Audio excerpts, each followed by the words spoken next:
ሰላም ሰላም ውድ የዚህ ቻናል ተከታዮች በያላችሁበት ሰላማችሁ ይብዛ።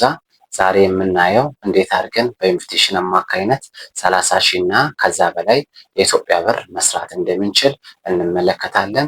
በተጨማሪም ስለ ኢንቪቴሽን አንዳንድ ነገሮች እናያለን። ከእናንተ የሚጠበቀው እስከ ቪዲዮ መጨረሻ አብሮ መቆየት ነው። የዚህ ቻናል ቤተሰብ ካልሆናችሁ ላይክ፣ ሼር፣ ሰብስክራይብ ማድረጋችሁን እንዳትረሱ። ቀጥታ ወደ ቪዲዮ። ኢንቪቴሽን ማለት ወደዚህ ፕላትፎርም ሰዎችን መጋበዝ ማለት ነው። ወንዶችን ኢንቫይት ስናደርግ የምናገኘው ፖይንትም ሆነ ገንዘብ የለም። ስለዚህ ከፕሌይ ስቶር ማውረድ እንዲችሉ መንገድ ይቻላል። ሴቶችን ግን ኢንቫይት ስናደርግ በሊንኩ አማካኝነት ማውረድ ሲችሉ እና ለሳምንት መስራት ሲችሉ እስከ 60 ሺህ ፖይንት ድረስ ማግኘት ይቻላል። ይህ ፕላትፎርም ከወንዶች ይልቅ ሴቶችን ያበረታታል። ምክንያቱም ጊፍተሮችን ያመጣሉ ተብሎ ስለሚታሰብ። ጊፍተሮች ደግሞ ኮይን ከፕላትፎርሙ ይገዛሉ። ኮይን ገዙ ማለት ደግሞ ኮይኑን ለሰዎች ያስተዋውቃሉ ማለት ነው። በተጨማሪም ጊፍት ሲያደርጉ እስከ 30% ይቆረጥባቸዋል። ሌላ ደግሞ ማወቅ ያለብን ነገር እኛ ሰዎችን ኢንቫይት ስናደርግ በኢንቪቴሽን ብቻ ለማግኘት መሆን የለበትም። ምክንያቱም ያን ሰው ብቁ ስናደርግ በኔትወርክ አማካኝነት የማያቋርጥ ገንዘብ ማግኘት ስለምንችል እኛ ኢንቫይት ስናደርግ ፖስት ከሆነን ለኤጀንቶቻችን ያንን ሰው በመስጠት እኛ ብቁ ስንሆንና ኤጀንት ስንሆን መውሰድ እንችላለን።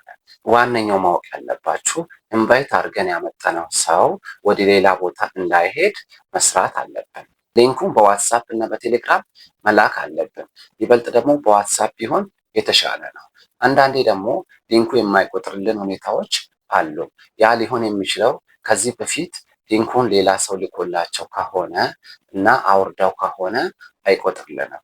ከዚህ በተጨማሪ ደግሞ አንዳንዴ በራሱ ጊዜ የማይቆጥርበት ሁኔታዎች አሉ። ያ ሊሆን የሚችለው ምናልባት ከ10 ሰው 1 ሰው 2 ሰው ሊሆን ስለሚችል ብዙ እዛ ላይ ማተኮር የለብንም። ከዚህ በተጨማሪ ስለ ሕጉ በስነ ስርዓት መንገር መቻል አለብን። ከሕጎቹ መካከል የተገላለጠ ልብስ አይፈቀድም፣ ላይቭ ማቆራረጥ አይቻልም፣ ጨለማ ክላስ መሆን አይቻልም፣ ሕፃናትና ሌላ ሰዎችን ላይቭ ውስጥ ማስገባት አይቻልም። ስለዚህ ሕጎቹን በስነ ስርዓት ካልነገርን ከግንዛቤ እጥረት ቶሎ ሊቀጡ ይችላሉ። ቶሎ ተቀጡ ማለት ደግሞ ምናልባት ላይሰሩ ስለሚችሉ እነሱ ሲሰሩ ነው እኛ ኮሚሽን ልናገኝ ስለምንችል ሕጉን በስነ ስርዓት መንገርና በተቻለን መጠን ላይቭ ውስጥ ገብተን ማይክ ነክተን ሞራል መስጠት መቻል አለብን ብዬ አስባለሁ። ኢንቫይት ሊንክ የምናገኘው እዚህ ጋር ነው። ኢንቫይት የምንለውን እነካለን። ከዛ ወደ ውስጥ ያስገበናል። ውስጥ ከገባን በኋላ ሩሎች አሉን። እስከ $14 ታገኛላችሁ ይላል። የእውነት እስከ $14 እናገኛለን ወይስ ምን ያህል እንደምናገኘው የሚለውን እናያለን። መጀመሪያ ግን ሊንኩን ለማግኘት ኢንቫይት ነው የሚለውን እነካለን። ከዛ 4 ሊንኮች አሉን። ሊንኮችን ኮፒ አድርገን በቴሌግራም ውስጥ ማስቀመጥ መቻል አለብን። ለሰው ስንልክ እነዛን 4ቱንም ሊንኮች ስለሆኑ ምክንያቱም አንዱ ካልሰራላቸው በሌላኛው እንዲሞክሩ 4ቱንም ሊንክ መላክ መቻል አለብን። እኔ ግን ዛሬ የማሳያቸው አንዱን ሊንክ እየላኩኝ ነው። ሼር የሚለውን እነካለን። ከዛን ኮፒ ሊንክ እንላለን። ወደ ዋትሳፕ እንሄዳለን ማለት ነው። ዋትሳፕ ላይ ገብተን መላክ ለምንፈልገው ሰው እንልካለን። ለምሳሌ እዚህ ውስጥ ልላክ። እዚህ ጋር ጫን ብለን ፔስት እንላለን።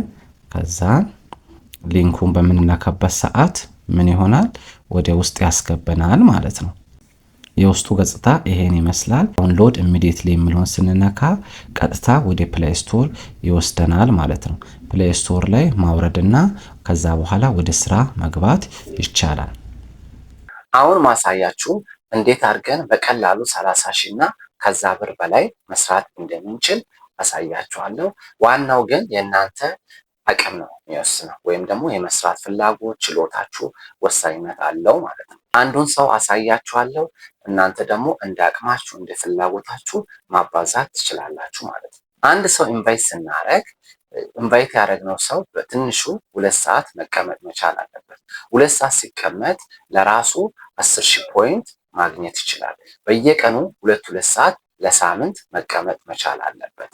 ስለዚህ ለሳምንት 2 ሰዓት ሲቀመጥ እስከ 14 ሰዓት መቀመጥ ይችላል ማለት ነው። እኛ የምንፈልገው 12 ሰዓቱን ብቻ ነው። ልክ 12 ሰዓት ሲቀመጥ 60 ሺህ ፖይንት ማግኘት እንችላለን ማለት ነው። እሱ በ3 ቀንም ቢጨርስ 60 ሺህ ይገበልናል ማለት ነው። 60 ሺህ ፖይንት ማለት ደግሞ $6 ማለት ነው። አሁን ባለው የዶላር ምንዛሬ $1 136.5 የኢትዮጵያ ብር ይመነዘራል በባንክ። ያንን ቼክ ማድረግ ትችላላችሁ። ስለዚህ ከአንድ ሰው እስከ 819 ብር የኢትዮጵያ ብር እናገኛለን ማለት ነው። ይሄ በሳምንት ውስጥ የምናገኘው ኢንካም ነው። ስለዚህ እኛ ምን ያህል ሰዎችን መያዝ እንችላለን? በሳምንት ውስጥ በትንሹ 15 ሰው መያዝ እንችላለን። ከተለያዩ ከሶሻል ሚዲያ፣ ከዩቱብ፣ ከቲክቶክ፣ ከተለያዩ አማራጮች እስከ 15 ሰው መያዝ እንችላለን። 15ቱም ሰው ላይሰራልን ይችላል።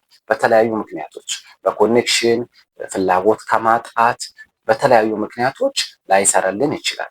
ከዛ ውስጥ 5 ሰው ብንቀንስ 10 ሰው እንኳን ቢሰራልን ከአንዱ ሰው 819 ብር ካገኘን ከአስሩ ሰው የምናገኘው 8190 ብር ማለት ነው። ይሄን ለምን ያህል አፕላይ ማድረግ እንችላለን? ለወር ያህል አፕላይ ስናደርግ ወደ 30 ምናምን ሺህ ማግኘት እንችላለን ማለት ነው። 30ው ብቻ በቂ ነው ለኛ። ስለዚህ ይሄ ሚኒመሙን የነገርኳችሁ።